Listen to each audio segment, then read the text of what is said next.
Bonjour Ludivine, comment tu vas? Salut, ça va et toi? Très très bien, ravi de t'accueillir sur le podcast parce qu'aujourd'hui on va échanger ensemble et je suis vraiment content d'échanger avec toi parce que contrairement à la majorité des épisodes que je fais, on va parler plus mindset aujourd'hui. On va voir, enfin, par rapport au podcast, pour moi, c'est un sujet un peu plus léger que de la technique sur l'investissement. Alors, je dis ça aussi pour m'adresser aux auditeurs, pour qu'ils sachent à quoi s'attendre. Et je suis vraiment très content parce que quand on a échangé en off, on a eu déjà un échange super intéressant. Bref, introduction faite. Qui es-tu, Ludivine? Est-ce que tu peux te présenter rapidement pour les auditeurs pour qu'on sache qui tu es aujourd'hui? Ok, alors je m'appelle Ludivine Aubourg. Je suis coach, executive coach. Ma spécialité, c'est de coacher les hauts dirigeants, les dirigeants d'entreprise et les entrepreneurs dans leur parcours de relation avec l'argent, dans leur mindset avec l'argent et par les neurosciences. Ok. Alors, c'est une description super concise de ce que tu fais aujourd'hui et c'est top. Mais tu vois, je suis allé creuser un peu sur ton passé et je vois que tu as aussi un passé, passé chargé. Alors, je sais pas si tu me diras si tu as envie de développer, mais j'ai vu que j'ai l'impression que tu as eu un peu plusieurs vies, tu vois. Et je serais un peu curieux de creuser. Alors, enfin, on va pas passer l'épisode dessus, mais grossièrement, est-ce que tu peux nous raconter un peu ton parcours avant d'en arriver là, avant d'être devenue experte en relation à l'argent? Est-ce que tu peux nous parler rapidement de ton parcours et qu'est-ce que tu as fait? Parce que je trouve quand même assez atypique et inspirant. Enfin, tu vois, c'est pas tout le monde du podcast qui ont eu ton parcours, donc ça m'intéresse que tu nous racontes un petit peu par où tu es passé. Eh ben, ça dépend, tu as 2-3 heures devant toi ou pas? Alors, en général, je tiens 1 heure, mais allez, je vais te donner un défi. On va essayer d'en parler pendant 5 minutes, 5 à 10 minutes. On va faire moins que ça, regarde. Moi, je suis à la base, mon premier métier, c'est musicienne chanteuse. J'ai démarré ma carrière dans la musique très très jeune. J'ai accompagné de nombreux artistes en tournée et en studio. Donc en tournée dans le monde entier, j'ai accompagné des artistes internationaux et français, Trop que bien. j'adore, hein, bien Tu sûr. faisais un instrument de musique aussi? Ouais, j'étais pianiste. J'avais commencé par le violon et ensuite j'ai été pianiste. Pianiste Trop choriste, bien. pianiste chanteuse, puisque j'ai aussi fait de la revue, des comédies musicales, des spectacles musicaux, des musiques de pub. J'ai été voix off de pub, j'ai composé de la musique de pub, de la musique de dessin animé, enfin tout ce qui est en lien avec le son, puisque j'ai aussi été ingénieure du son et productrice, c'était mon dada. En 2015, j'ai fait un énorme burn-out. Ce qui peut sembler étrange quand on fait un métier passion, mais j'ai un vrai avis là-dessus. Je pense que le burn-out est beaucoup plus. Alors, je pense que les gens qui font ce qu'ils aiment sont beaucoup plus à risque de faire un burn-out que les autres. Et c'était mon cas, puisque j'ai vraiment poussé le bouchon trop loin. À l'issue de ce burn-out, j'ai décidé de partir faire le tour du monde, mais je voulais pas le faire n'importe comment. J'avais envie de ramener des images. Donc, je me suis mise à la vidéo, mais en autodidacte total. Je me suis acheté un drone, c'était en 2015, donc à l'époque, c'était pas hyper répandu. Encore très courant, ouais. Ouais, je me suis acheté un drone, une caméra, et j'ai commencé à faire des images de voyage. Et pendant ce tour du monde, puisque donc je suis partie faire un tour du monde toute seule, pendant ce tour du monde, je suis tombée malade, j'ai attrapé la coqueluche. J'ai été rapatriée en France et j'ai été malade pendant plusieurs mois où je pouvais pas sortir de chez moi, je pouvais rien faire, alors que je commençais à avoir des demandes, notamment dans le tourisme, pour de la création de contenu. À l'époque, c'était vraiment le démarrage de comment dirais-je, l'expansion des marques sur les réseaux sociaux. Sauf que je pouvais pas y aller. Et comme je me faisais un peu chier toute seule chez moi et que j'avais envie de faire de la vidéo, il y avait quelque chose qui m'attirait beaucoup là-dedans. D'autant plus que j'avais déjà fait beaucoup de sound design, de musique à l'image, donc j'avais une espèce d'appétence pour ça.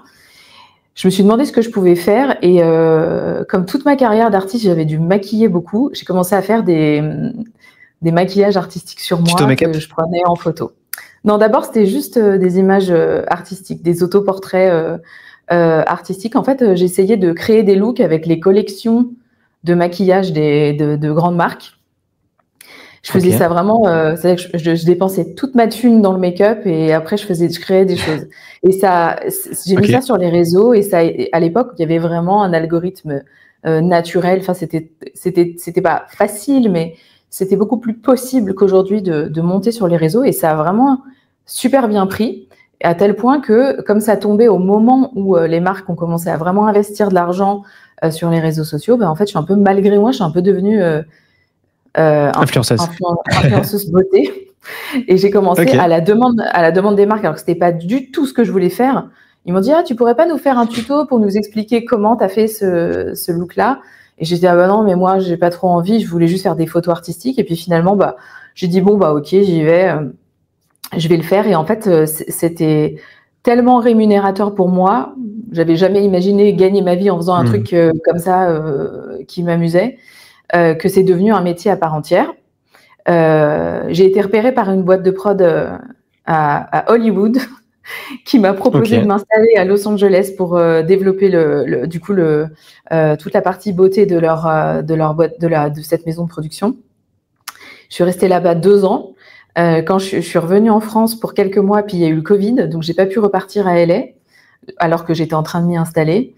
Et en fait, pendant le Covid, j'ai été contactée par M6 qui cherchait une présentatrice télé experte beauté et qui m'a donc proposé un job à la télé. Et donc c'était il y a déjà 4 ans, et ça fait 4 ans que je suis à la télé sur M6. Voilà. Et en fait, pour aller jusqu'à l'argent, pour te dire plus clairement ce qui s'est passé, c'est que la beauté impacte énormément, ou plutôt inclut énormément la confiance en soi. C'est-à-dire que moi, pour moi, la beauté, c'était quelque chose de très amusant. Mais quand les gens venaient me demander quelque chose, venaient me demander un conseil, que ce soit sur mon plateau de télé ou sur les réseaux sociaux ou dans des masterclass, la question qu'on me posait, c'était pas comment devenir plus jolie grâce au maquillage. C'était comment avoir confiance en moi grâce au maquillage. Comment faire un liner sur mes yeux pour avoir un regard qui se détourne pas. Comment faire une bouche parfaite quand je dois m'exprimer en public. Tu vois, il y avait toujours quelque chose de l'ordre du mindset. C'était pas juste du maquillage. Et cette question de comment avoir confiance en soi, elle est devenue tellement récurrente que j'ai dû me la poser pour moi, parce que quand on te dit mais comment tu fais pour avoir confiance en toi alors que toi-même tu n'as pas confiance en toi, je me trouvais pas légitime d'y répondre, et c'est devenu tellement une question de tous les jours que je me suis dit il faut que je trouve la réponse à cette question, et j'ai repris des études en psychologie, en coaching et en neurosciences, en me disant ok, je crois que j'ai trouvé ma voie, je veux répondre à cette question, comment avoir confiance en soi. Donc je suis rentrée à HEC en école de coaching. Et il y avait pour moi quelque chose de pas assez, comment dirais-je, scientifique. Il y avait des données pour moi qui n'étaient pas encore assez éprouvées. J'avais besoin de preuves sur les concepts de psychologie qu'on utilise en psychothérapie comme en coaching. Et il n'y avait pas d'aspect neuroscientifique, c'est-à-dire qu'est-ce qui se passe dans le cerveau quand on fait toutes ces choses. Donc, je me suis inscrite en parallèle dans une autre école, qui est une école de neurosciences appliquées à la psychologie. J'ai validé 2 cursus en même temps. Et au milieu, c'était à quel âge ça? Quand tu as repris tes études, tu avais quel âge? 38. J'avais 38 ans. Okay. Et puis, durant ce cursus, j'ai rencontré Christian Junod, qui est l'auteur d'un best-seller qui s'appelle « Ce que l'argent dit de vous », et dont j'ai adoré l'approche sur la psychologie de l'argent. J'ai adoré aussi le personnage, pour qui j'ai vraiment une affection inconditionnelle. Et il s'avère que Christian Junod a un parcours de professionnalisation de la relation à l'argent auquel j'ai tout de suite adhéré. Et donc, j'ai été formée auprès de lui pendant 1 an à peu près sur ce sujet-là. Lui n'a pas du tout cette approche neuroscientifique. Et moi, j'ai pu, tu vois, lier les deux, le fonctionnement du cerveau à ce que lui applique dans la psychologie de l'argent. Ok. Super intéressant. J'étais captivé par ton parcours. on avait dit 5 minutes, mais tu as fait un peu plus, mais c'est tellement intéressant que... Désolée, déjà, j'ai halluciné quand tu m'as dit que... Non, mais c'était super intéressant, mais déjà, j'hallucine. Je n'étais pas du tout au courant que tu étais encore présentatrice TV. Donc, écoute, tu es la première présentatrice TV que je reçois sur le podcast. Je suis ravi de l'apprendre. Donc, trop bien. Du coup, ouais, parcours, on va dire, assez... je sais pas si on peut dire tumultueux, mais il y a eu quand même beaucoup de rebondissements, avec beaucoup finalement j'ai l'impression beaucoup de réorientation, et puis j'ai l'impression qu'il y a eu finalement une croisée des chemins qui t'a fait devenir finalement passionné et expert de cette relation à l'argent, où tu as pu mixer 2 passions, donc c'est quand même voilà, bien. Et puis j'ai l'impression que tu as trouvé quand même ta niche où où tu vois, il n'y a pas grand monde quand même dessus, je pense, qui est expert à la fois en relation à l'argent, lié aux neurosciences. Enfin, je pense qu'il n'y a pas grand monde quand même sur le sujet, quoi. Donc, ça va être super intéressant, je pense, que notre échange d'aujourd'hui. Alors, je vais rentrer dans le vif du sujet, du coup. Donc, tu as dit que aujourd'hui ton travail, hein, enfin ton rôle, on va dire ta mission, c'est d'aider les coachs, les entrepreneurs à travailler sur leur mindset financier, libérer leur blocage. Oui. Est-ce qu'on peut commencer par là en disant quel est le blocage peut-être que tu vois de manière le plus récurrente, soit dans tes clients, soit même dans la population? Alors du coup, je pars sur 2 questions, donc je vais te laisser répondre peut-être sur une des 2 pour commencer. On va dire, voilà, quel est selon toi le blocage financier dans le mindset qu'on voit le plus souvent? Il y a 2 blocages qui sont visibles. On va d'abord parler du visible, parce que dans le mindset de l'argent, il y a le visible et il y a l'invisible. Okay, dans le visible, il y a très souvent la peur de manquer. C'est-à-dire qu'il m'est arrivé de coacher des chefs d'entreprise, des entrepreneurs, des hauts dirigeants qui gagnent des millions par an ou qui font même des milliards dans leur business, mais qui ont toujours peur de manquer. Donc la peur de manquer, c'est vraiment quelque chose qui est assez récurrent. Et ensuite, la deuxième chose qui est un peu moins récurrente que la peur de manquer, mais qu'on retrouve aussi, qu'on retrouve pas mal, c'est comment te dire, la sensation d'un pattern de repousseur, c'est-à-dire que je n'arrive pas à me payer plus, j'ai des plafonds de verre, je n'arrive pas à dépasser tel chiffre d'affaires, mais je ne comprends pas pourquoi, parce que pour autant, mon business marche. C'est-à-dire une espèce de pattern comme la sensation d'une loi supérieure, d'un destin un peu invisible qui t'empêche de t'accomplir. Je ne sais pas si c'est clair. Ouais, c'est un peu ce qu'on appelle les croyances limitantes, non? Ou enfin, c'est lié ou pas? Alors oui, c'est lié aux croyances limitantes, mais c'est un peu les croyances limitantes, c'est encore un peu la surface pour moi, puisqu'une croyance limitante, tu es encore en train de la reconnaître. Elle se trouve à la limite entre le conscient et l'inconscient, tu vois. Okay. Mais moi, je vais un peu plus loin en dessous. Ouais, toi, ce que tu dis, c'est qu'il y a un truc externe, on va dire une force externe qui te dirait que, en gros, il y a quelque chose qui m'empêche de dépasser mon CA ou de gagner plus, quoi.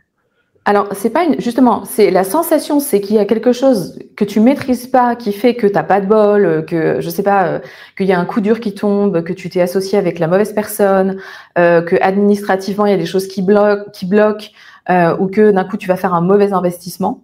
Tu vois ce que je veux dire? Toi, tu as la sensation que c'est quelque chose d'extérieur, et moi je suis là pour te montrer que la bonne nouvelle, c'est que ça vient de l'intérieur, et si ça vient de l'intérieur, on peut le modifier. Maintenant, il faut juste aller le visiter et comprendre d'où ça vient. Et là, du coup, donc j'ai l'impression que c'est un peu lié à la psychologie finalement, non? Enfin, est-ce que tu fais un travail un peu de, je sais pas, je sais pas comment dire, comme les psychologues, tu vois, qui demandent un peu de raconter peut-être leur enfance, leur passif. Est-ce que c'est des choses que tu travailles, par exemple, quand tu vas coacher des hauts dirigeants sur ce sujet-là? Alors, je travaille pas comme un psychologue. Souvent, il faut bien faire la part des choses entre un coach et un psychologue. J'ai une comparaison que j'aime bien faire pour rendre les choses plus claires de qu'est-ce que c'est un psychologue et qu'est-ce que c'est un coach. Okay ? Un coach, on peut faire l'analogie d'un moniteur d'auto-école. C'est celui qui va t'apprendre à conduire la voiture. Alors que le psychologue, lui, c'est le mécano. C'est celui qui va réparer le moteur. Moi, je ne répare pas le moteur. Okay ? J'ai pas les compétences pour ça. En revanche, pour que tu saches comment la voiture avance, je vais te montrer comment il fonctionne, le moteur. On va juste ouvrir le capot et regarder. Ouais. Ok, d'accord. Ouais, donc tu as bien la distinction entre les deux et toi, tu vas vraiment bosser sur cet aspect-là, quoi. Et du coup, est-ce que tu accompagnes aussi les particuliers? Est-ce que ça t'arrive aussi de coacher on va dire, pas forcément des hauts dirigeants? Est-ce que tu as aussi des particuliers que tu vas accompagner sur ce type de déblocage financier? Alors moi, j'ai des programmes de coaching en ligne sur la confiance en soi où j'accompagne principalement des particuliers. Et dans ces programmes, il y a une grosse partie sur la relation à l'argent, puisque c'est ma spécialité, mais pas uniquement. Maintenant, oui, c'est possible de coacher directement un particulier sur ce sujet, mais c'est parce que, il y a moins de problématiques parce qu'il y a moins d'enjeux, entre guillemets, qu'un haut dirigeant ou qu'un entrepreneur. Quand tu es haut dirigeant et que tu es entrepreneur, il y a deux choses qui se passent. La première, c'est que c'est ton argent qui est en jeu. Donc forcément, inconsciemment, les blocages sont pas les mêmes. Et la deuxième, si tu es haut dirigeant sans être entrepreneur et que ce soit ton propre argent, tu as des responsabilités humaines en dessous de toi. C'est-à-dire que de tes chiffres dépend le job des gars qui sont en dessous, des gars et des nanas. Et si toi, tu merdes, il peut y avoir des licenciements. Il y a des gens qui peuvent perdre leur emploi. Et ça, c'est une pression psychologique que des personnes n'ont pas et donc ont potentiellement moins besoin de travailler. Tu vois ce que je veux dire ? Mais on peut travailler la relation à l'argent sur des particuliers, bien sûr, évidemment. Et en 2025, j'ai prévu de lancer un programme là-dessus, justement. Ok. Mais tu as dit quand même, tu vois, dans les premiers blocages que tu voyais, tu as dit qu'il y avait la peur de manquer. Et ça, tu as dit qu'elle était commune finalement, un peu à tout type de profil. Oui. Est-ce que tu as pu identifier, alors j'imagine que pour chaque personne, d'avoir une histoire différente, mais est-ce que tu as pu identifier peut-être des choses qui reviennent dans la plupart des profils de pourquoi il y a cette peur de manquer? Alors, je te pose cette question, alors j'ai pas envie de me faire coacher en live ni trop en dire sur ma, sur ma psychologie de l'argent, mais quand tu as dit ça, je m'y retrouve aussi un peu, tu vois. Je sais que je pourrais être concerné par cet aspect, et je serais curieux, tu vois, que tu me dises, de ton expérience, qu'est-ce que tu as constaté, pour quelles raisons, tu vois, dans quel cas tu vois ça, c'est quoi les choses qui reviennent le plus souvent de pourquoi il y a cette peur de manquer? Ah, ça va être difficile de te dire ça sans te coacher, alors. Attends, on va voir comment ça se déroule. On va laisser les choses faire. Peut-être que je vais me dévoiler un peu plus. On verra. Ok. La peur de manquer est extrêmement différente d'un individu à l'autre. Donc, je ne peux pas te donner une réponse globale. C'est impossible. En revanche, ce que je peux te dire, c'est que l'argent, c'est ce qu'on en fait. C'est-à-dire que l'argent, si je te dis... je vais pas te coacher, mais je vais te poser une question. Je vais te dire, donne-moi 3 mots qui te font penser à l'argent, très spontanément. Liberté, succès et confort. Bon, c'est vraiment les 3 premiers trucs qui me passent par la tête. Super. Je dis pas que c'est ce que je redirai dans 3 jours, mais... Et il y a des gens qui, spontanément, auraient tendance à te dire compliqué, origine des problèmes dans le monde, guerre ou vol ou arnaque. Il y a des gens chez qui l'argent n'évoque pas forcément la liberté, le confort ou le succès. Il y a même d'ailleurs, il y a des mots qui peuvent être à double tranchant. Par exemple, il y a des gens qui me disent parfois, quand je leur demande à quoi leur fait penser l'argent, ils me disent pouvoir. Et dans le mot pouvoir, il peut y avoir des choses très positives et des choses très négatives. C'est-à-dire que qu'est-ce qu'on fait de ce pouvoir que donne l'argent, tu vois? Quoi qu'il en soit, la réponse que tu vas avoir spontanément à cette question dès le départ, elle va définir ce qu'on appelle ta projection sur l'argent. Qu'est-ce que tu projettes sur l'argent? Il ne faut pas oublier que l'argent, à l'origine, c'est juste un facilitateur de transaction. Au départ, on faisait du troc, l'argent n'était pas là, mais afin de pouvoir, comment dirais-je, travailler et acheter, faciliter les échanges, on a intégré l'argent dans notre système. Mais à l'origine, tu troquais une vache contre des légumes. Enfin, tu vois ce que je veux dire? Tu troquais peut-être un charpentier. Ouais, des diamants ou des machins. Exactement. En fait, ta richesse à toi était la monnaie d'échange envers quelqu'un d'autre. Maintenant, si je dois payer mon assurance santé en coaching, ça va être compliqué peut-être, tu vois, ou la mangue qui vient de la mangue que j'ai mangée hier et qui vient de je ne sais quel pays parce qu'il n'y a pas de mangue dans mon pays. Enfin, tu vois. Donc, l'argent à la base sert uniquement à faciliter. C'est un facilitateur de transactions. Aujourd'hui, on a mis beaucoup plus de projection sur l'argent. L'argent, pour moi, c'est un médium neutre. C'est comme un écran de cinéma, tu vois. Quand tu vas voir un film au cinéma, si tu n'aimes pas le film, tu vas pas cracher sur l'écran en disant c'est un écran de merde, pourri, j'ai pas aimé du tout. Tu vas dire j'ai pas aimé le film. Et ben pour l'argent, c'est pareil. Si tu trouves que l'argent c'est sale, il y a beaucoup de gens qui trouvent que l'argent c'est sale. Tu vas pas au cinéma, quand tu vois un film sale, tu vas pas aller voir l'écran en disant c'est toi qui es sale. Non, le problème c'est la projection que tu fais dessus. Et que cette projection soit positive ou négative, elle vient dire quelque chose sur toi. Le premier mot que tu m'as donné, c'est liberté. Ok ? Si tu projettes ta liberté sur l'argent, il y a quelque chose d'inconscient en toi qui va faire que tu vas te dire plus j'ai d'argent, plus je suis libre. Et du coup, quand tu vas faire descendre tes économies ou ton patrimoine, tu vas avoir l'impression de devenir moins libre. Ok ? Et c'est là que ta peur de manquer, elle intervient. C'est pas la peur de manquer d'argent qui est un problème. C'est la peur de ne pas atteindre la liberté. C'est ça, la peur de ne pas atteindre la liberté que je veux. Si tu projettes la liberté sur l'argent, quand tu as peur de manquer d'argent, en vrai, ce qui se passe, c'est que tu as peur de manquer de liberté. Ok, bah, tu vois, on y est au coaching. Hein. Là, ça y est, hein, tu m'as mis une claque. Hein. Je ne suis pas coachée encore. Non, mais c'est super intéressant. En fait, ce qui est super intéressant, c'est que je pense en plus, parce qu'après, bon, faut pas que j'oublie qu'on est quand même. C'est un épisode que je diffuse en ligne. Hein, on n'est pas que tous les deux. Enfin, tout le monde va nous écouter. Et je pense en tout cas que les gens qui m'écoutent et qui me suivent se reconnaissent quand même. Enfin, après, évidemment, pas tout le monde va dire les 3 mots que j'ai dit, mais je pense qu'en tout cas, beaucoup de monde qui s'intéresse à l'investissement, ils le font pas pour devenir le plus riche du cimetière, mais souvent pour la recherche de la liberté. Moi, en tout cas, c'est ça. Enfin, je vois l'argent comme un vecteur qui me permet d'atteindre la liberté, et c'est comme ça aussi que je le promeus dans mon contenu. Donc, je pense que c'est très intéressant parce que c'est ta projection. C'est hyper intéressant. Bien sûr. Parce que c'est ma projection, mais ce que je veux dire, c'est que je termine juste là-dessus, que finalement, ce que j'ai dit et ce que tu es en train d'expliquer peut concerner mon audience, parce que je pense que les gens qui m'écoutent sont, je pense, alignés avec ce que je raconte.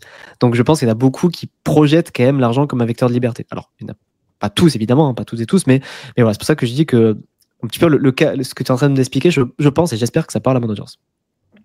Je pense que ton audience peut être probablement effectivement attirée par la liberté si c'est en tout cas quelque chose que toi tu spread quand tu parles d'argent. Mais c'est marrant que tu le vois que par ce spectre, parce que je vais te donner un autre exemple, et celui-là il concerne plus souvent les femmes que les hommes. Et si tu coaches des femmes, du coup, parce que je sais pas, tu fais du coaching, ouais. Si tu coaches des femmes, je pense que ça va te parler. Mais très souvent, le premier mot qui vient de la bouche des femmes sur une projection positive sur l'argent, c'est pas la liberté, c'est l'indépendance. Donc, c'est très intéressant que tu parles de liberté parce que ça parle beaucoup de toi, en fait. Et c'est comment dirais-je, c'est très commun, bien sûr. Ça fait partie des premiers mots qui sortent quand je pose cette question en coaching, en atelier, peu importe. Liberté. Mais le deuxième, je dirais que c'est indépendance et que les deux, vraiment, ils sont à égalité sur cette réponse. Le confort aussi. Le succès, c'est la première fois qu'on me le dit. Et qu'est-ce qu'on me dit très souvent ? Le pouvoir aussi. Et le bonheur. Parce qu'il y a une phrase qui dit l'argent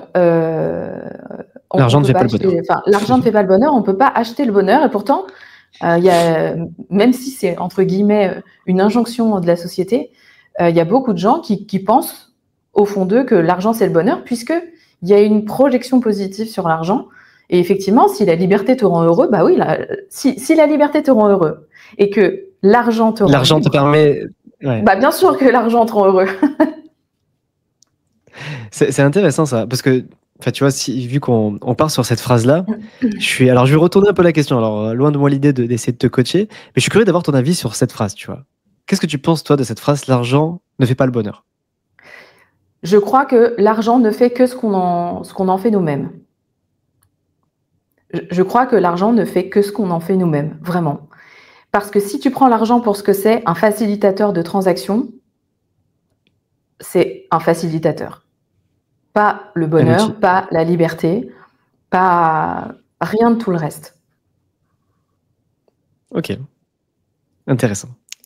Et toi, ce serait quoi tes 3 mots quand tu penses à l'argent ? Alors, moi, je suis un peu comme toi. J'ai une projection positive sur l'argent, de base. Maintenant, j'ai tellement travaillé dessus qu'elle s'est vachement adoucie, mais à l'origine, je t'aurais dit, l'argent pour moi, c'est la liberté, c'est surtout l'indépendance. Qu'est-ce que j'avais dit les premières fois ? Attends, j'essaie de me souvenir. Liberté, indépendance, et peut-être pas un mot, mais moi, j'ai grandi dans un milieu très pauvre. J'allais dire modeste, mais non, soyons clairs sur les mots. J'ai grandi dans un milieu très pauvre où on mangeait au Resto du Cœur et où on vivait à 4 dans un combi Volkswagen sur le parking de Carrefour. Donc, autant te dire que je sais d'où je viens, tu vois. Il y a un truc là-dessus. Et en fait, pour moi, l'argent, c'est sortir des contraintes. C'est-à-dire qu'il y avait vraiment quelque chose pour moi, cette projection que je voudrais ne pas me demander comment avoir un toit sur la tête et comment remplir mon frigo. Donc vraiment, il y avait déjà cette idée de facilité. Ok, très intéressant. Ok, alors si on revient un petit peu parce que là on est parti un peu loin, on est parti en mode session de coaching improvisée. Si on revient un peu sur ton expertise et ce que tu fais un petit peu au quotidien sur les blocages que tu répares. Donc on a parlé un peu de la peur de manquer. Est-ce que tu vois aussi des traumas liés à l'argent? Je sais pas, peut-être dans l'enfance ou dans l'adolescence qui expliqueraient certains comportements qu'on a par la suite. Quels sont-ils? Est-ce que tu en as pareil encore une fois, on peut pas faire des généralités et tout, mais si tu en as à faire et si tu en vois des récurrents qui sont, je sais pas moi, qui sont des causes qu'on voit régulièrement dans des profils de notre âge et voilà. Quels seraient-ils? Quels sont les traumas grosso modo que tu vois le plus souvent qui sont liés à l'argent? Alors, j'ai juste une question avant. Pourquoi le mot trauma? J'ai l'impression que la plupart des gens qui gèrent mal leur argent ou qui ont des problèmes de relation avec l'argent, c'est souvent lié à des traumas. Tu vois, on parlait tout à l'heure de psychologie. Souvent des problèmes qu'on a, souvent des problèmes qu'ont certains adultes, c'est souvent lié à des traumas liés à l'enfance. Certains comportements, je te dis des trucs clichés, mais tu vois, par exemple, une fille qui a été quelqu'un qui a été violé à l'enfance, généralement, elle va répercuter ce trauma dans sa vie d'adulte d'une quelconque manière. Et là, l'idée, c'est de mettre ce parallèle-là avec un trauma lié à l'argent qui pourrait se répercuter de manière négative ou positive dans la vie adulte. Alors, je t'ai posé cette question parce que on n'a pas besoin d'avoir des gros traumas pour avoir des gros problèmes d'argent. Après, oui, bien sûr, un trauma peut avoir un impact sur ta façon de voir l'argent, sur ta relation avec l'argent. Sachant que on a tous une relation à l'argent. Donc forcément, si on a eu des problèmes relationnels dans notre vie, on a une relation à l'argent comme on a une relation à la nourriture, comme on a une relation aux enfants, comme on a une relation à l'amour. Voilà, on a une relation à l'argent. Donc si on a eu des problèmes relationnels, et nombre d'entre nous en ont eu, effectivement, on peut avoir des traumas. Ce que je t'ai raconté de mon enfance, à savoir vivre dans la rue, manger au resto du cœur, etc., c'est marrant, mais alors je le vois pas comme un trauma. Je le vois comme une enfance difficile, avec peu d'argent, mais j'ai cette sensation que c'était, en tout cas, ça fait pas partie de la liste des choses que je considère comme étant un trauma. Ce qui est important de comprendre, et là je vais rentrer dans la neuroscience si tu es d'accord. Ça te va si on Complètement d'accord là-dedans? Ok, d'accord. Ce qui est important de comprendre, c'est que notre cerveau, il est issu de à peu près 300 000 ans de développement, mais à l'origine, il est shapé pour nous aider à survivre. Ok. Et d'ailleurs, aujourd'hui encore, il fait plein de choses à l'encontre de nous-mêmes parce qu'il croit que c'est bon pour nous, parce que c'est pour nous faire survivre. Donc, l'homme néandertal, à la naissance, à la base, la première chose que son cerveau lui ordonne de faire, c'est connecter avec les autres et être aimé et accepté par les autres pour appartenir à une tribu et ne pas être seul. Parce que à l'époque, être seul, c'est être condamné à mourir. La mort, ouais. D'accord. Un bébé aujourd'hui, de toute façon, même tu le laisses seul, il est probablement dans 99% des cas condamné à mourir. Mais dans le cadre de l'homme néandertal, l'adulte aussi, tu vois. Donc il fallait absolument appartenir à un clan. Et pour ça, le cerveau, il nous fait développer des tas de choses, des tas d'automatismes pour être aimé. Pourquoi? Parce que dans le cerveau, on a une aire spécifique qui s'active quand on est rejeté. Et cette aire-là, il a été prouvé récemment, grâce à toute l'évolution de l'imagerie médicale, il a été prouvé que c'est exactement la même que celle de la souffrance physique. Le cerveau, il est fait pour que tu aies mal quand on te rejette, pour que tu évites d'être rejeté. Donc, durant l'enfance, principalement durant les 7 premières années de ta vie, ton cerveau, il est en ondes θ et α, qui sont les ondes de la neuroplasticité, de l'apprentissage, de l'absorption. Tes neurones miroirs sont au taquet. Et pendant tout ce temps-là, ton cerveau, il va se programmer. Il va se programmer pour adhérer aux idées politiques, sociales, personnelles de ceux qui sont censés assurer ta survie, à savoir tes figures parentales. Donc pendant toute cette période, tu vas te développer en faisant tout pour être aimé par eux, même si ils sont malsains, même si ils ont des idées de facho. Vraiment, ton cerveau, il s'en fiche, lui, du bien ou du mal. Ce qu'il veut, c'est survivre et être aimé. Donc, tu vas te programmer inconsciemment, sachant qu'on a très peu de souvenirs entre 0 et 7 ans.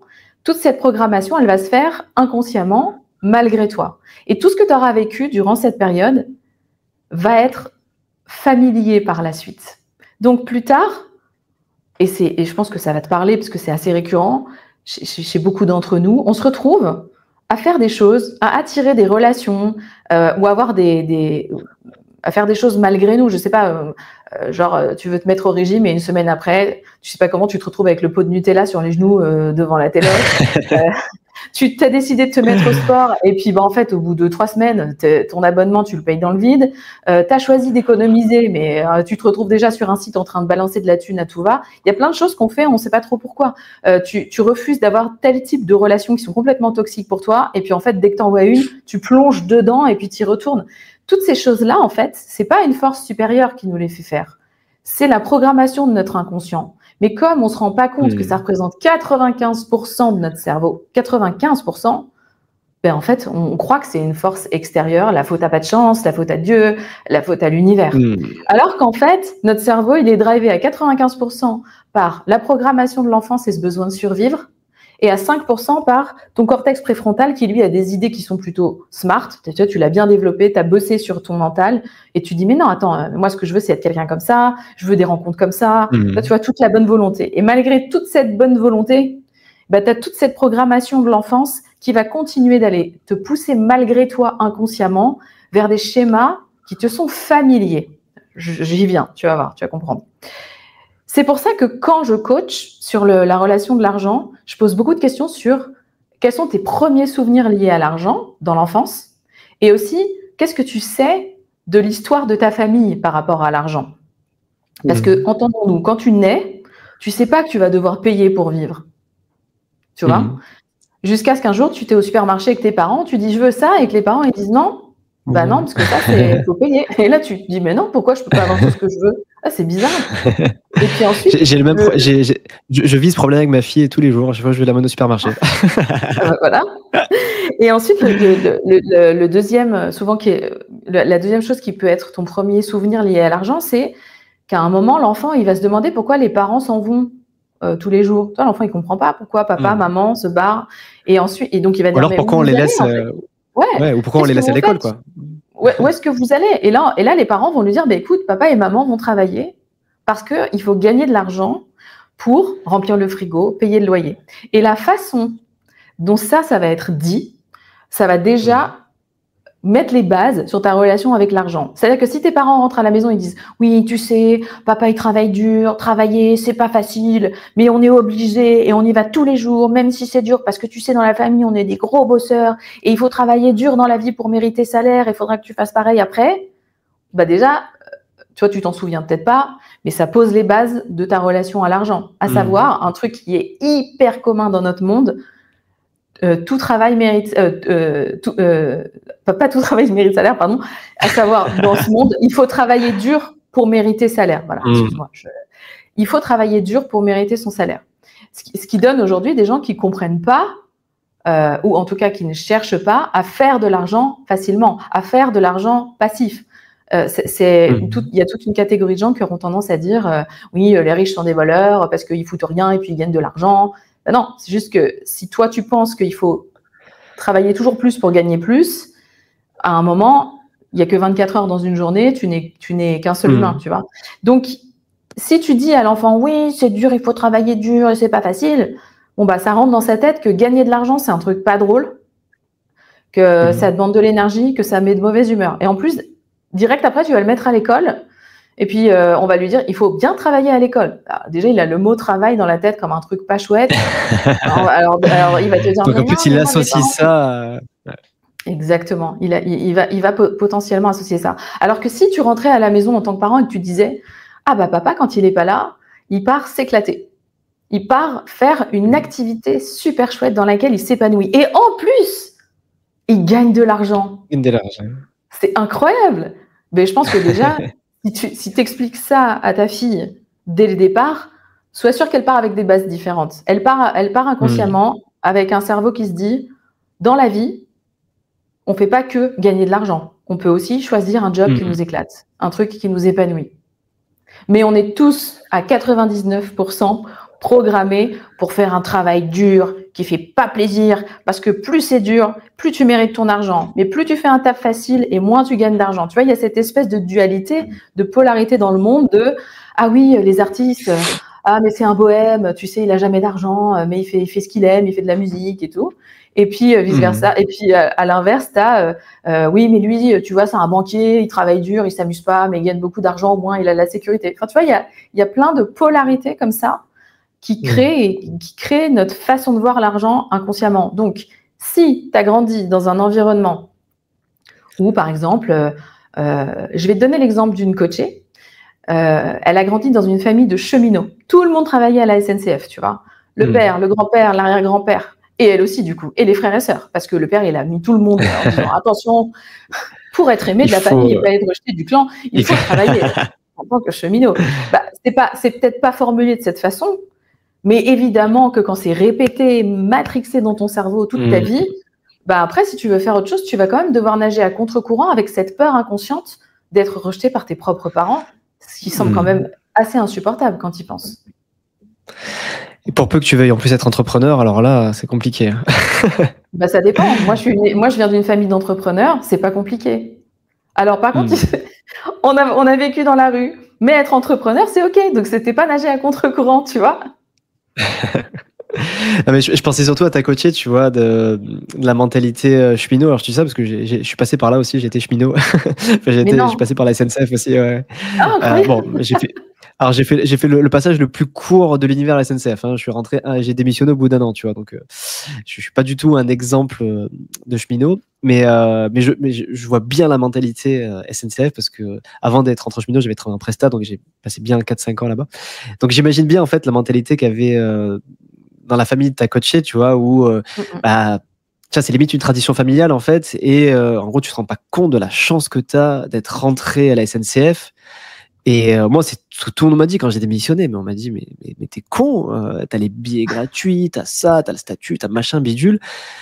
Bah ouais, mais en attendant, aujourd'hui, je suis heureux, quoi. Enfin, et il y a ce que tu as dit, ça fait vraiment écho à mon passé, et je pense au passé de beaucoup de monde. Moi, j'ai toujours entendu ce que tu as dit, tu vois, dans l'enfance. Il faut travailler dur. Mon père, il était instit. Il aimait pas son travail, clairement. Enfin, je te passe tous les soucis qu'il y a eu en fin de carrière et tout, mais moi, j'ai vu tout ce qu'on veut pas voir, en fait, dans quelqu'un qui n'aime pas son travail. Pareil pour ma mère. Et ça a toujours été, non, mais il faut bien payer le loyer, il faut bien vous donner à bouffer, et on le fait à contre-courant. Et donc, forcément, moi, pourquoi j'ai fait salarié pendant 10 ans? Certainement pour ça, tu vois. Pour ce que tu as décrit.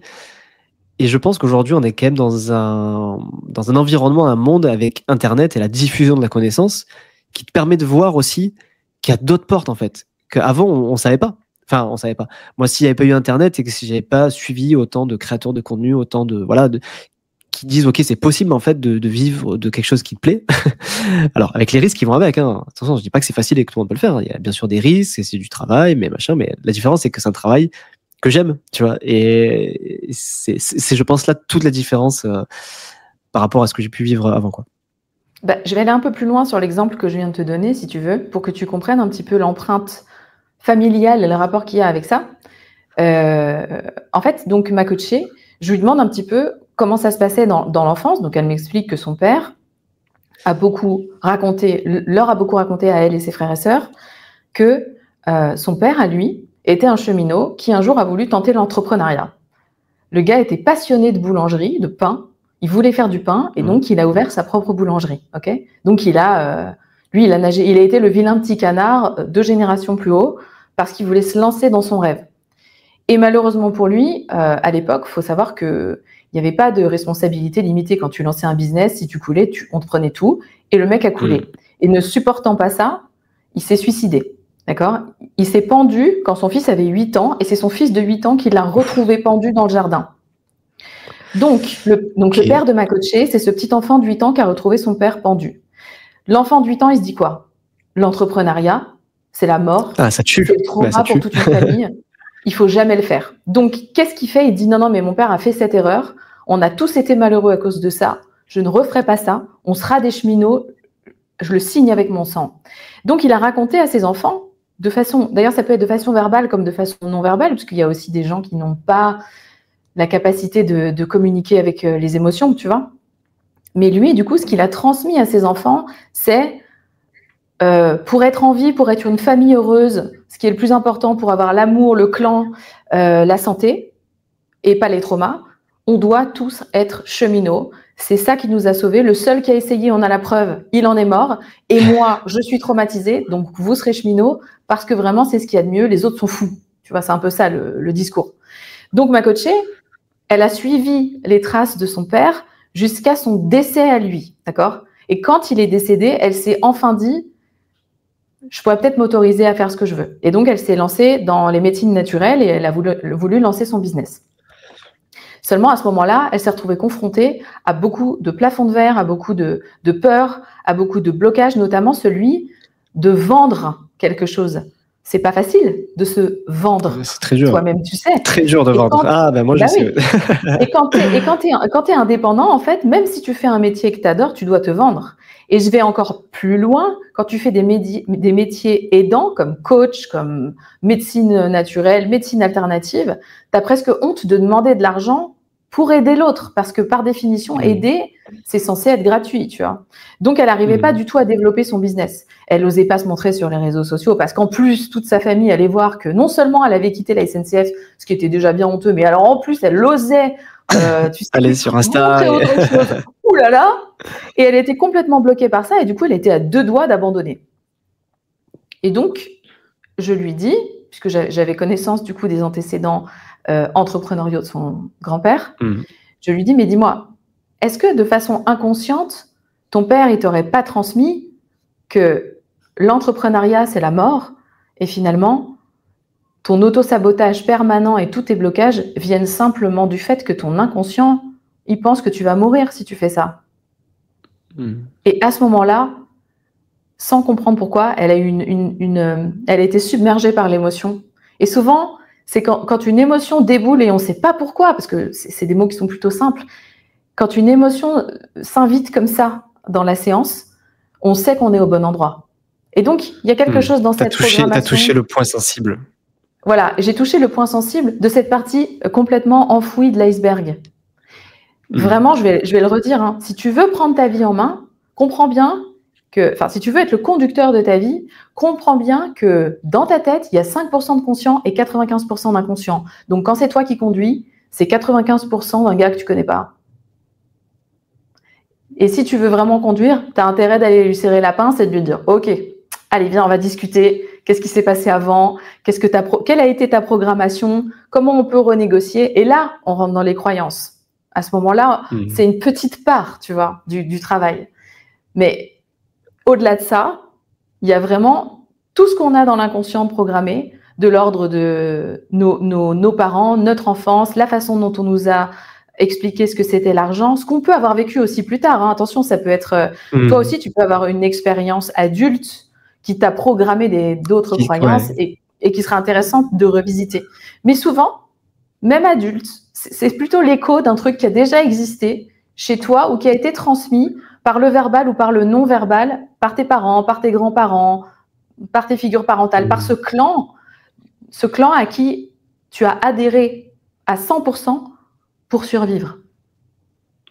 Et on revient à ce que tu racontais au début avec l'homme de Néandertal qui voulait toujours être dans un clan parce que c'était la survie, et du coup tu te rattaches à ça parce que c'est finalement eux qui t'ont élevé, éduqué, donc inconsciemment forcément tu as avalé des paroles pendant 6 ou 7 ans. Alors j'en profite pour faire un petit parallèle avec alors là on part sur un autre sujet qui est l'éducation pour les enfants, mais il y a ma femme, elle est à fond là-dessus, elle m'a fait lire pas mal de bouquins intéressants, et un bouquin qui s'appelle Tout se passe avant 6 ans, et en fait, ça explique l'important, et ça rejoint ce que tu as dit, tu vois, tout à l'heure, tu as parlé de 7 ans, et ça explique l'importance finalement de, quand notre cerveau il se forme, quand on est bébé et enfant, en fait, tout ce que tu as, finalement, tous les traumas potentiels, ou même tout ce que tu apprends, tout ce que tu adhères, tout ce que tu emmagasines, en fait, on se rend pas compte à quel point ça va nous suivre tout le long de notre vie, en fait, finalement. Je vais revenir sur le mot trauma, si tu veux bien. Parce qu'il y a quelque chose que les gens sous-estiment très souvent, c'est les biais cognitifs. Notre cerveau, il a besoin de valider les choses avec une histoire qui a un début et une fin. Okay ? Et même un enfant tout petit, il en a besoin. Je vais te donner un exemple très bête. Les phobies. Pourquoi pourquoi on peut avoir la phobie? Moi, j'ai eu la phobie très longtemps des insectes, des abeilles et des guêpes. Ok ? Et en fait, en psychologie, le concept de phobie, il peut naître, pour l'enfant, il peut naître de autre chose. Je te donne un exemple. Excuse-moi, il y a un gros bruit. Je te donne un exemple. Durant l'enfance, tes parents ont une grosse dispute. Je sais pas, tu as 2 ans, tes parents ont une grosse dispute devant toi, tu es un peu choqué par la dispute. 2 jours plus tard, tu vois une abeille. Et d'un coup, l'abeille devient un trauma et tu deviens complètement phobique des abeilles. Voilà, c'est aussi simple que ça. Il y a des histoires, il y a des psychiatres, il y a un psychiatre très connu, j'ai oublié son nom, qui fait de l'EMDR et qui racontait qu'il avait soigné le trauma d'une personne qui avait une espèce de blessure d'abandon parce que dans l'enfance, il avait un souvenir vague de ses parents qui étaient penchés sur le berceau en train de le prendre en photo. Puis en fait, d'un coup, il n'y avait plus de piles dans l'appareil. Donc, ils sont partis pour remettre des piles et il a vécu ce truc comme un abandon. Il pensait qu'ils n'allaient plus jamais revenir. Donc, en fait, le cerveau peut inscrire des traumas sur des choses absolument mais bêtes. Insignifiantes. Insignifiantes. Donc, il n'y a pas besoin, parce que j'ai des coachés qui viennent me voir des fois puis qui me disent non, mais moi, par contre, j'ai pas de trauma, il n'y a rien de grave, mes parents, ils sont fantastiques, je les aime. Tant mieux. Je veux dire, je souhaite pas aux gens des traumas. Mais l'inconscient, lui, inscrit des choses pour rien, pour des bêtises. C'est pour ça que je trouve que c'est intéressant aussi de se relaxer par rapport au mot trauma. Il y a des traumas qui sont assurés, on est d'accord, on sait qu'il faut bosser dessus. Tu parlais de viol, c'est terrible. Il y a de la violence, il y a des viols, il y a des abus, il y a des abandons qui sont vraiment, vraiment terribles, qui sont des traumas, qui peuvent avoir un impact, mais tu peux avoir un impact tout aussi fort pour des choses beaucoup plus minimes, vraiment. Donc, la relation à l'argent, finalement, elle concerne vraiment tout le monde. Pourquoi ? Parce qu'on est obligé d'avoir affaire à l'argent tous les jours. C'est comme ça fait partie de notre vie, surtout avec les taxes. Tout est taxé, donc voilà. N'en parlons pas. Bah non, mais quand on faisait du troc, on n'était pas taxé, donc voilà, voilà. Et en fait, c'est important de se dire que on n'est pas tous matrixés parce qu'on a des traumas. On peut juste avoir eu, à un moment, le cerveau qui a fait une conclusion qui n'était pas la bonne. Et je vais te donner un exemple génial qui m'est arrivé il y a 2 jours sur un atelier. C'était incroyable. J'ai une coachée qui vient me dire, écoute, moi, j'ai toujours pensé que j'étais une charge pour mes parents parce que quand ils m'ont eu, c'était trop tôt et ils n'avaient pas les moyens financiers d'assumer un enfant. Et du coup, je me suis aperçue que toute ma vie, j'avais qu'une peur, c'était d'être une charge pour les autres. Donc, j'ai vraiment créé une indépendance de fou pour jamais être une charge pour personne. Mais comme on travaillait sur ce sujet-là, qui était notamment le fait d'être une charge pour quelqu'un, on appelle ça une ombre, je lui ai proposé d'aller en parler avec ses parents pour voir un peu quelle histoire il s'est vraiment passé à la naissance. Parce que la nana, elle a 40 ans, elle est convaincue que ses parents l'ont eu à un moment où financièrement, ils ne pouvaient pas. Et en allant poser la question, il s'avère que ses parents lui ont dit « Ah non, mais pas du tout. Au contraire, quand on a su que tu arrivais, effectivement, on n'était pas prêts. » Et le père travaillait dans l'entreprise familiale et il était très mal payé. Et sachant qu'il allait devenir papa, ça lui a donné la force de s'affirmer auprès de sa mère pour lui demander un salaire plus cohérent par rapport à son travail. Et ils se sont mis à gagner de l'argent grâce à son arrivée. Et donc les parents, eux, pensent que c'est grâce à leur fille qu'ils sont devenus prospères. Alors qu'elle, elle a passé sa vie à penser qu'elle était une charge financière pour eux. Et de discuter de ça avec eux, elle m'a dit ça a changé ma vie. Et ça m'a fait du coup remettre en question beaucoup de choses dans ma relation à l'argent, à savoir toutes les choses que j'ai faites et que j'ai sacrifiées pour gagner de l'argent, pour ne jamais être une charge pour personne. Comme quoi, des fois, juste une bonne communication, ça aide aussi, quoi. Ouais. Après, mais il faut savoir poser les bonnes questions. Il faut savoir poser les bonnes questions et puis il a fallu mettre le doigt aussi sur ce sujet-là et qui, je pense, avec un œil extérieur, c'est quand même beaucoup plus simple. Toi qui es du point de vue extérieur et qui plus est expert du sujet, je pense que ça a forcément aidé que se rencontre elle-même, quoi. Ouais, c'est ça, complètement. Ok, Ludivine. Bon, écoute, c'est vraiment passionnant. Alors, je vais pas m'excuser, mais je précise à l'audience, hein, pour ceux qui arrivent jusque-là, c'est vrai que c'est un épisode un peu atypique, hein, parce que d'habitude, on est vraiment dans des... Moi, je suis souvent dans les trucs très cartésiens, terre à terre, et voilà, aujourd'hui, on va prendre 5 astuces pour investir en bourse, machin et tout. Et j'ai vraiment souhaité faire cet épisode avec toi parce que, alors déjà, parce que ça m'a été demandé, hein, quand je faisais des sondages sur le podcast, il y en a qui voulaient avoir plus d'épisodes sur le mindset financier et la relation à l'argent. Donc, je pense que voilà, je suis trop content que ce soit toi parce que voilà, tu es une des meilleures personnes pour en parler. Mais j'ai quand même envie j'ai quand même envie de rattraper un peu comment dire, voilà, la thématique quand même principale du podcast, et de t'interroger un peu à toi, voir en termes d'investissement, tu vois, aujourd'hui, comment tu vois la chose? Est-ce que toi, tu as investi? Est-ce que tu es juste entre guillemets, juste entrepreneuse, hein, c'est pas juste, mais bref, j'ai mal exprimé, mais est-ce que tu es entrepreneuse et ça te convient et on va dire l'investissement t'intéresse pas? Est-ce que tu t'intéresses à l'investissement? Voilà, comment tu vois, toi, la chose de l'investissement avec ton prisme à toi d'expert de relations à l'argent? Alors, je n'ai, comme tu l'as compris, j'ai pas eu d'éducation financière parce que mes parents, malheureusement, étaient pas très fortiches sur le sujet. Et je ne m'y suis pas non plus intéressée puisque j'avais un profil d'artiste jusqu'à il y a très peu de temps. Et je me suis toujours estimée heureuse et chanceuse de gagner plus d'argent que j'aurais jamais imaginé. Dans mes projections sur l'argent, il y avait le fait qu'il fallait absolument économiser et que investir était quelque chose de risqué. Et moi, j'avais besoin de créer de la sécurité. Ma projection sur l'argent, c'est celle-là que je cherchais tout à l'heure, c'était la sécurité. Et dans ma tête, la sécurité, c'était de garder l'argent en banque. Donc, tout ce que j'ai gagné pendant des années, je l'ai mis en banque en mode sécurité. Et puis, j'ai travaillé avec Christian Junot sur la relation à l'argent. Je suis devenue experte de la relation à l'argent. J'avais tout cet argent sur des comptes en banque. Et je me suis dit, faudrait que je me détende à l'idée que, en fait, on peut aussi l'utiliser, cet argent. On pourrait en faire quelque chose. Et à ce moment-là, j'ai fait un AVC. Et à la suite de cet AVC, la question s'est posée d'arrêter de travailler. Et pour moi, arrêter de travailler, c'était impossible. Il fallait que de l'argent rentre tout le temps. J'avais cette projection-là. Et en fait, je me suis dit, et si tu investissais sur ta santé et que tu arrêtais vraiment de travailler et que tu utilisais ces économies pour vivre avec le même train de vie que quand tu gagnais pas mal de thunes, mais sans rien faire. Donc, c'est la première fois que j'ai investi de l'argent. Je dis bien investir parce que clairement, je peux te dire que dans ma tête, pour m'autoriser à faire ça, c'était un investissement.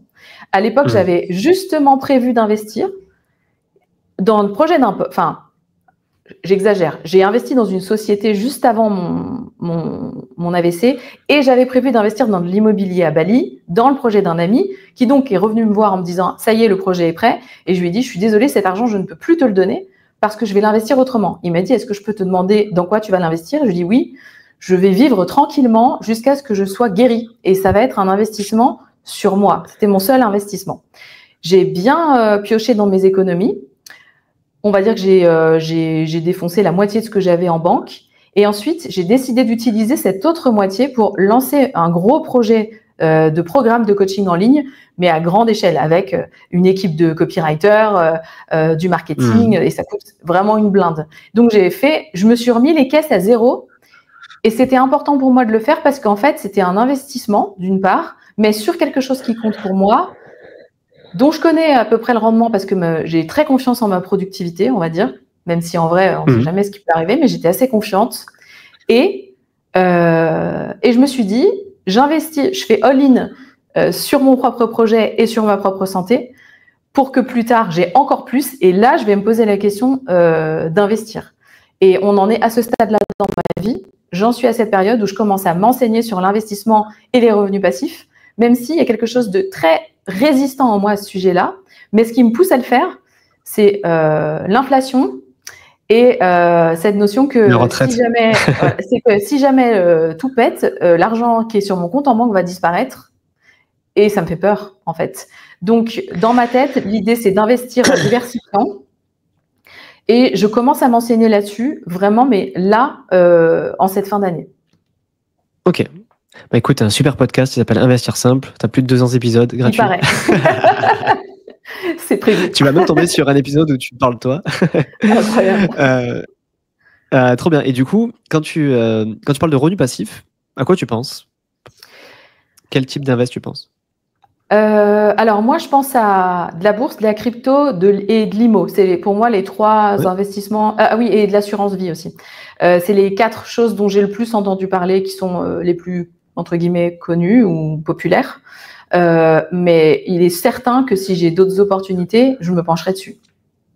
Ok, bon, c'est déjà un très bon début, hein. Enfin, bourse, IMO, je pense que c'est très bien. Enfin, moi, je dis souvent, c'est les 2 piliers d'un patrimoine sain et solide. La crypto, j'adore, hein, moi, je suis très fan et tout. Par contre, tu dois le savoir, hein, je te l'apprends pas, c'est très volatile, très risqué, mais aussi Ouais. potentiellement très rentable. Et l'assurance vie, alors, c'est marrant parce que tu vois, et c'est quelque chose que je vois souvent et que j'essaie toujours un peu de démystifier. Tu mets l'assurance vie dans une case comme tu mets la bourse et l'immobilier. Mais tu sais que l'assurance vie, en fait, c'est une enveloppe multi-support dans laquelle tu peux mettre de la bourse et de l'immobilier aussi. Oui, c'est pour ça que je te disais assurance vie. C'est parce qu'en fait, j'ai une connaissance dont c'est le métier qui m'avait proposé justement de m'accompagner là-dessus et en me disant après, on gère ce qui se passe à l'intérieur. Ok. Bon. Voilà. Je ne vais pas trop m'étaler là-dessus parce que je combats un peu ça. Enfin, je combats un peu ça. La plupart des conseillers qui vont te conseiller une assurance vie sont rémunérés en fait sur une part en fait des frais qui sont liés à l'assurance vie. Je dis pas que l'assurance vie est un mauvais placement. Ça peut être un bon placement en fonction des objectifs. Mais par exemple, tu veux faire de la bourse, je t'invite à t'intéresser plutôt au PEA pour commencer, où tu auras beaucoup moins de frais et du coup la perf à risque équivalent.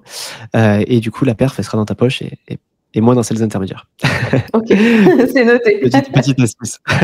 Merci. Même si encore une fois, l'assurance vie, t'as des choses super intéressantes à faire dessus en fonction des profils et tout. Hein, mais c'est cool en tout cas que tu t'intéresses. Et écoute, moi j'encourage énormément les gens en fait à se renseigner, à se former, que ce soit de manière gratuite ou payante, peu importe. Aujourd'hui, voilà, on vit dans le monde de l'information où tu as des gens comme toi, comme moi, qui créent du contenu, du gratuit, du payant. Tu peux choisir ce qui t'intéresse et tu peux t'éduquer. Et je pense que c'est une chance inouïe qu'on a, quoi. Moi, j'ai une question pour toi maintenant. Dis-moi. Eh ben, bien Justement. sûr. Moi, j'ai tendance à penser que l'argent est au service de mes projets et pas mes projets sont au service de mon argent. Et dans l'investissement, j'ai toujours cette sensation que c'est le projet qui est au service de l'argent et pas l'inverse. Donc, toi, en dehors des investissements de ce qu'on a appelé les revenus passifs, dans quoi d'autre tu investis? Alors, c'est une très bonne question parce que... Je donne un exemple. Hein. Est-ce que tu investis? Non, j'ai envie d'avoir un gros tracteur dans mon jardin parce que je rêve de passer la pelouse sur un gros truc. Enfin, tu vois, genre quelque chose de sensoriel. Est-ce que, par exemple... Alors, là, c'est plus un investissement plaisir plutôt. C'est pas un investissement... oui, mais la vie, c'est pas juste faire de l'argent. La vie, c'est aussi... Tu sais, moi, il y a une expression qui dit on gagne sa vie. Et je trouve que c'est vraiment un vilain mot, gagner sa vie, parce que quand tu travailles, tu gagnes de l'argent, tu gagnes pas ta vie. Et moi, je vois plutôt des gens qui perdent des points de vie en essayant de gagner de l'argent, en voulant à tout prix gagner de l'argent. Comme tu disais, on sera pas les plus riches. Enfin, personne sera le plus riche du cimetière. Enfin, personne n'a envie d'être le plus riche du cimetière. Du moins, il n'y a aucun sens à l'être. Ouais. Qu'est-ce que tu fais dans quoi tu t'investis, à savoir dans quoi tu... Je vais reformuler ma phrase. Pourquoi tu fais de l'argent pour aujourd'hui, par exemple? Qu'est-ce qui est important pour toi aujourd'hui, pour lequel tu as envie de faire de l'argent, que ce soit passif ou actif? Et dans quoi tu l'investis pour que ta vie soit chouette? Alors, c'est une très bonne question. Très, très bonne question. Et tu me pousses dans mes retranchements en plus, donc c'est encore plus intéressant. J'essaie de... Alors, moi, j'ai un peu cette obsession de liberté, comme tu l'as compris. Je pars du principe qu'à partir du moment où j'atteins un certain montant de patrimoine net, je vais pouvoir me dire, OK, si j'ai envie d'arrêter de travailler, je peux, même si c'est pas du tout mon objectif. Moi, je suis pas pour l'arrêt du travail, parce que je considère que il faut travailler pour être épanoui et surtout travailler dans ce qu'on aime. Mais j'ai cet objectif de liberté parce que je me dis à partir d'un certain montant de patrimoine net, j'aurai suffisamment de revenus passifs pour avoir le temps de faire ce que je veux quand je veux, profiter de mes enfants, faire des activités qui sont non lucratives parce que j'ai cette sécurité qui est là. Donc j'ai une partie de mon argent qui est investie pour cet objectif-là. Mais je pourrais aller, et ça je le dis souvent dans le podcast, je pourrais aller plus vite, je pourrais être libre financièrement plus rapidement. Et je sais c'est quoi la formule magique. La formule magique, c'est faire de l'immobilier en mode très énervé.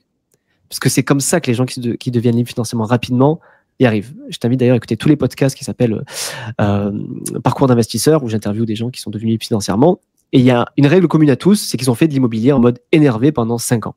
Quand je dis en mode énervé, c'est-à-dire ils ont acheté des immeubles, machin, ils n'ont pas eu de week-end, pas eu de soir, enfin, pas de vie pendant 5 ou 10 ans, mais après, ils sont libres. Mais moi, je sais qu'il faudrait faire ça, mais je ne le fais pas parce que justement, il y a un autre aspect de ma vie qui est je veux profiter du moment présent aussi. À quoi bon investir, avoir cet objectif-là, si tu vois pas grandir tes enfants si, enfin, tu vois, moi, il y en a un qui a 10 mois et l'autre qui a 4 ans. Bah, si je fais exactement ce que je te dis là, et que je passe pendant 5 ans de ma vie à faire que de l'immobilier et pas les voir le soir et le week-end, aucun intérêt, enfin, je vois pas l'intérêt, en fait. Donc, je m'efforce à avoir une partie qui part vraiment sur investissement de mon objectif long terme, mais une autre partie de mon argent et de mon temps, qui sont quand même très importants, à le consacrer, le temps à le passer avec mes enfants et mes proches, et d'argent aussi à investir sur le moment présent.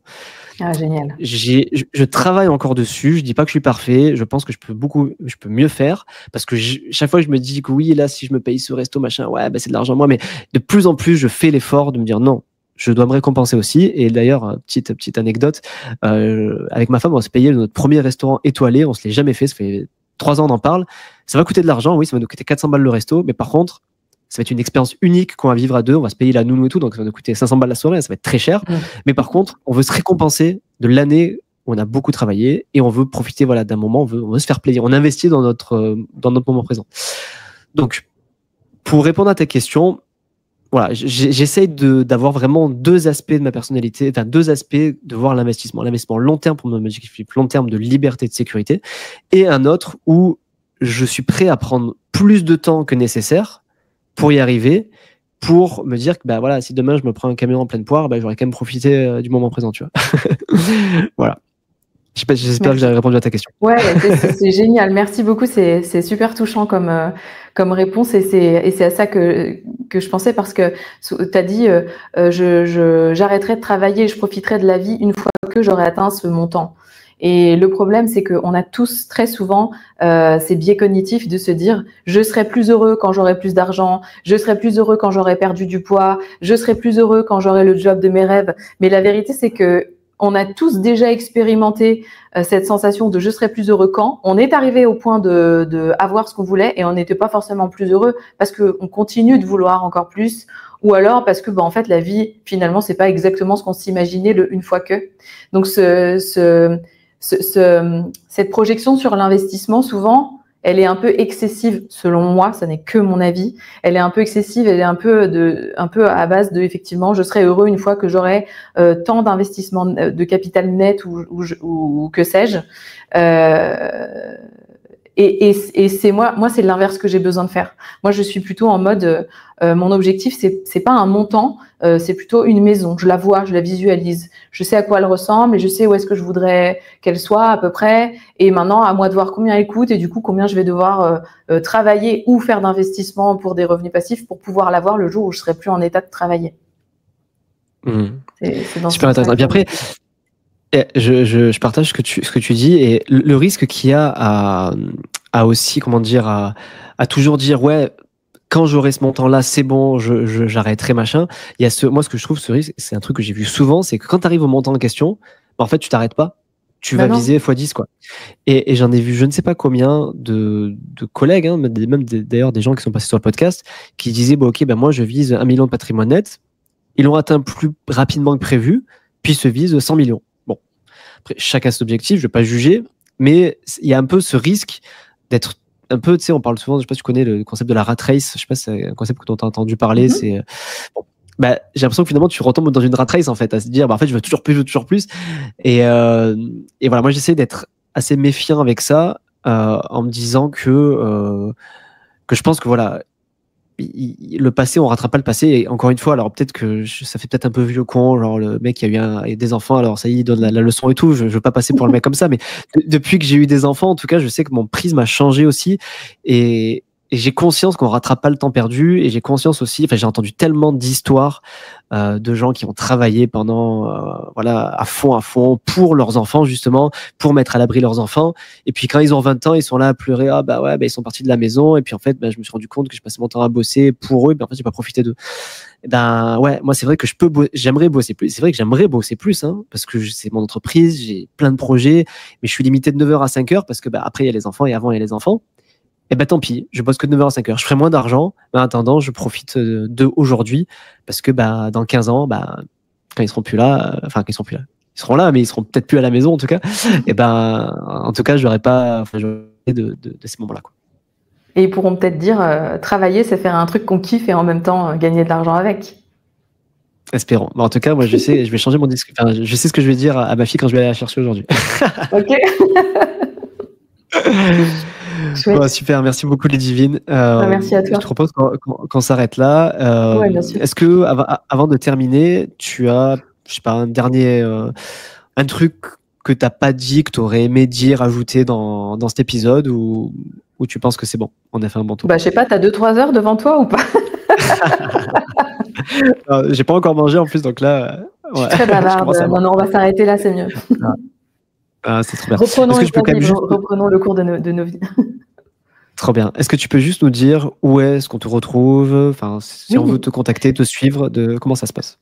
Bien sûr. Alors, moi, on peut me retrouver sur Instagram sous le nom de Ludivine, @Ludivine, tout simplement. Et mon site, c'est shiftmasterclass.com. C'est le nom de mon école entre guillemets. Ok. C'est une plateforme sur laquelle on peut retrouver des contenus gratuits et des contenus payants, bien sûr, des formations Ouais. sur les neurosciences, la confiance en soi, l'argent, etc. Trop bien. Je vais te poser une dernière question. Alors, pour les plus anciens du podcast, vous allez être nostalgique parce que je ne l'ai pas posé depuis 1 an ou 2. Mais pendant les 3 premières années du podcast, je posais toujours la même question qui était: quel est le livre qui t'a fait un déclic et que tu recommanderais?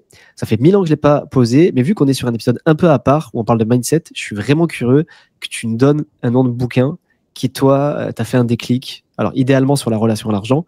Ça peut être sur autre chose, hein, sur le développement perso. Alors, ce que je demande, c'est juste pas de la fiction, plutôt un truc éducatif qui te permet d'apprendre des choses. Voilà. Le champ des possibles est ouvert et je suis vraiment curieux d'avoir un type de bouquin. Je l'ai déjà cité, c'est celui de Christian Junot et ça s'appelle Ce que l'argent dit de vous. Ça correspond vraiment, vraiment énormément à mon travail et je ne peux que vous encourager à le lire. Parfait. Écoute, on mettra tout ça dans les liens en description pour te retrouver aussi. Je te dis encore une fois merci infiniment Ludivine pour cet épisode. Merci pour cette invitation. Différent mais passionnant et j'espère beaucoup que ça vous a plu. Dites-nous d'ailleurs dans les commentaires ce que vous en avez pensé, si vous voulez que je fasse d'autres épisodes de ce type, plus axé mindset et relation à l'argent. Et écoute, merci beaucoup Ludivine, une bonne journée à toi et à bientôt. Merci à toi. À bientôt.